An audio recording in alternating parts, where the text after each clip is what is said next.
Here's Frank Turek to make some silly arguments for the reliability of the Gospels. Let me ask you one especially about the eyewitness is very interesting to me. Do you believe that L. Ron Hubbard is a real person? Well, he was a real person. You're talking about the guy that wrote Dianetics and is the father of Scientology? Yes, sir. Yeah. Is Scientology real? Well, I don't believe the beliefs of Scientology are real, but there are Scientologists, yes. Yes. Okay. I thought that was an interesting point then when you were talking about the historical evidence for people like Herod, for people like Pilate in the Bible. I agree. Those are real people. However, I do not think that your argument that you're making regarding them existing in the Bible and them also being real people actually argues for the credibility of the Bible itself. By Turek's logic, Abraham Lincoln Vampire Hunter is a reliable history book because Abraham Lincoln was a real guy. I don't know why Turek thinks it's a convincing argument to point out that there are non-fictional people in the Bible, therefore the Bible is reliable. Especially since I'm sure he would have some hermeneutic gymnastics to explain away the historical things it gets wrong, like its claim that Jesus was born both during the reign of Herod and during Quirinius' governorship of Syria, despite the fact that Quirinius didn't become governor of Syria until after Herod died. I'm not sure it argues for the existence of God itself or, the credibility of Christianity, just using that. Well, you're right. That's because I don't just use that in the book. I glossed over the arguments for the existence of God to get to this since it's Easter week. Sure. And I can't cover it all.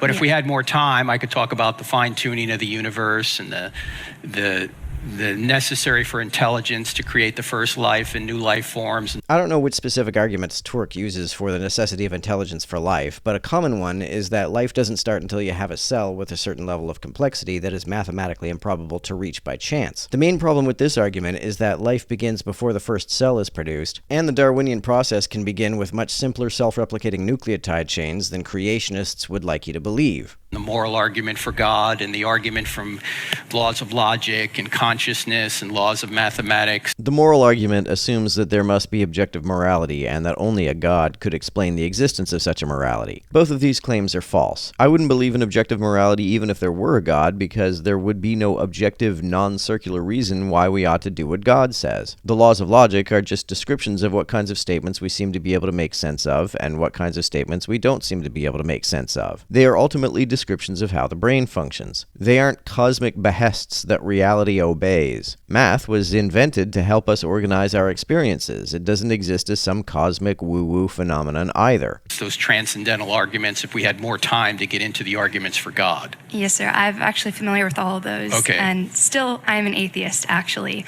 even being familiar with all of those. I don't recall hearing of anyone who has ever converted to theism by any of these arguments. I think they are more aimed at keeping people from becoming atheists than turning atheists into Christians. But my real question for you right now is specifically on these eyewitnesses for the resurrection. You argue a lot for the resurrection. Now, a lot of the New Testament, the earliest times the Gospels were ever written down and published were in the 70s AD. People who were writing them, like Paul, never met Jesus. I don't think a lot of people know that, but he did not ever meet Jesus. Okay, well, why do you think, first of all, why do you think the New Testament documents were written in the 70s and 80s? I think she's referring specifically to the Gospels. Paul's epistles were written earlier, but even Paul was not an eyewitness.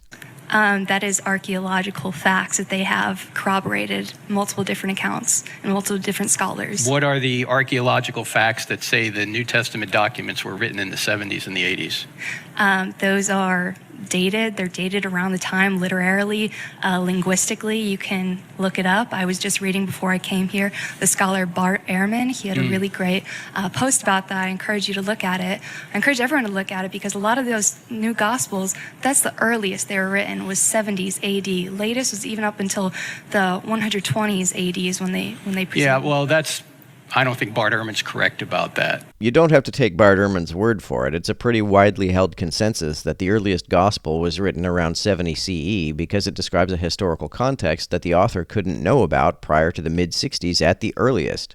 And even if he is correct about it, the source material from the documents themselves predate when they were written. But given their contents, they couldn't possibly have been written prior to 70 CE. For example, even Bart Ehrman would admit that the creed in 1 Corinthians 15, verses 3 to 8, I referred to it very briefly today, that talked about that Paul received what was told to him about who Jesus appeared to. It includes all the people Jesus appeared to, with the exception of the women, and then the 500 others, that particular creed goes all the way back to within a year or two of the alleged resurrection itself. Maybe, but without any surviving copies of the earlier documents, we have no way of knowing that it wasn't passed around orally or copied incorrectly, which would leave it susceptible to multiple misunderstandings and embellishments.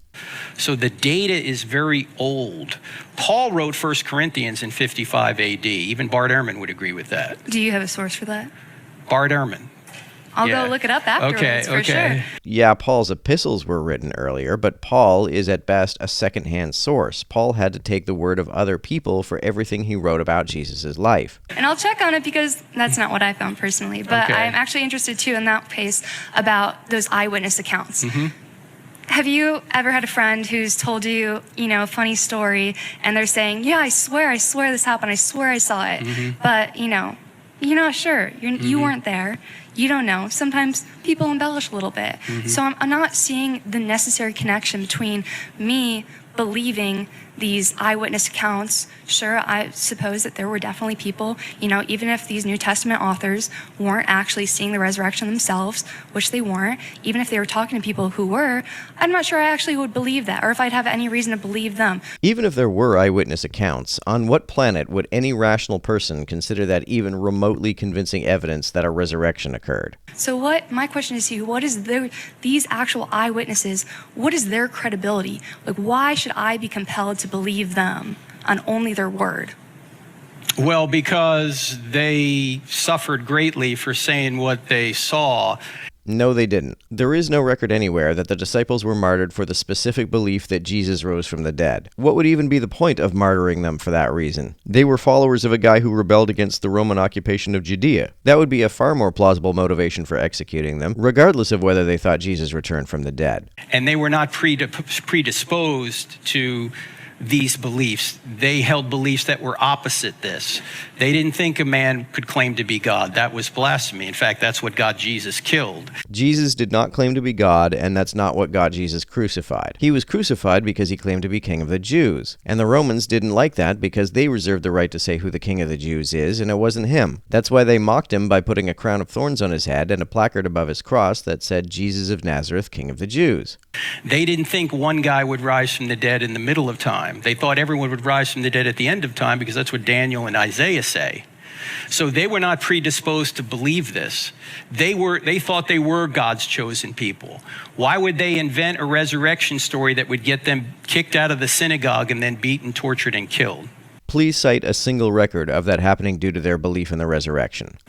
I think that same argument, though, could be used for many other religions. I mean, the same thing with every other major religion. Such as what? Sure, such as all of the people who have ever died for Islam, who have ever died for pagan religions, etc., things like that. I mean, I don't think it's a great argument to say just because someone said, yes, this can get me great bodily harm, but yeah, I'm still going to die for it because I believe in it. Even if it were the case that they sincerely believed that they saw a resurrection, why would that be a compelling reason to believe that a resurrection ever happened? I don't think I do not see the causal connection between them doing that, and the argument at hand being true. Why would they die for something they knew was false? Way to completely miss the point, Frank. I don't think, sometimes it's the same thing. It's like we were just talking about truth. I think sometimes I believe that they think what they saw was true. Okay, why would they think Jesus rose from the dead if he didn't? Why would they think that? If the disciples really believed that Jesus rose from the dead, do you think they are the only people to ever believe that someone rose from the dead? If they weren't, then did every person thought to have risen from the dead really do so? Or do you think there could be other more probable explanations? Hallucination and mistaken identity, as improbable as they may be, are still vastly more probable than a resurrection. Limited scientific knowledge back then, limited secondhand accounts. You hear from a friend of a friend of a friend. No. The people that saw it, why would Peter be martyred? We don't actually have strong evidence that Peter was in fact martyred. The first is Peter. It says he was crucified. Now, the earliest record we have of Peter's death comes from a letter that most scholars think was written about 30 years after he died.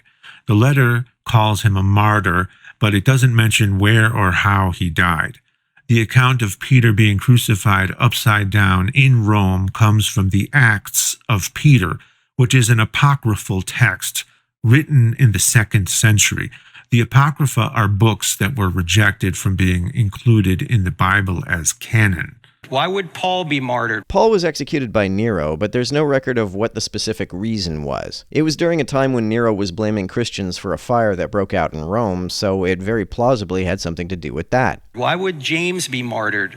If you mean James the Great, Acts 12:1 says that he was martyred by Herod, but it doesn't say exactly why. Given that Jesus was executed for saying he was king of the Jews, it's entirely plausible that James was martyred for also believing that Jesus was king of the Jews. That would be more than enough of a reason for Herod, who was the official king of the Jews, regardless of whether James believed that Jesus rose from the dead. For any other reason, I don't see the difference between that and any other religion, any other person who's ever been martyred for anything. Well, because these people witnessed an empirical event, a resurrection. There's nothing in Islam that says, that is equivalent to what Christianity says. If Muhammad had been quoted in the Hadiths as saying that he saw a guy die and rise from the dead, and there were records that he was martyred for refusing to recant that claim, would you take that as compelling evidence that a resurrection occurred, or would you suspect that it's a bit more plausible that he was mistaken?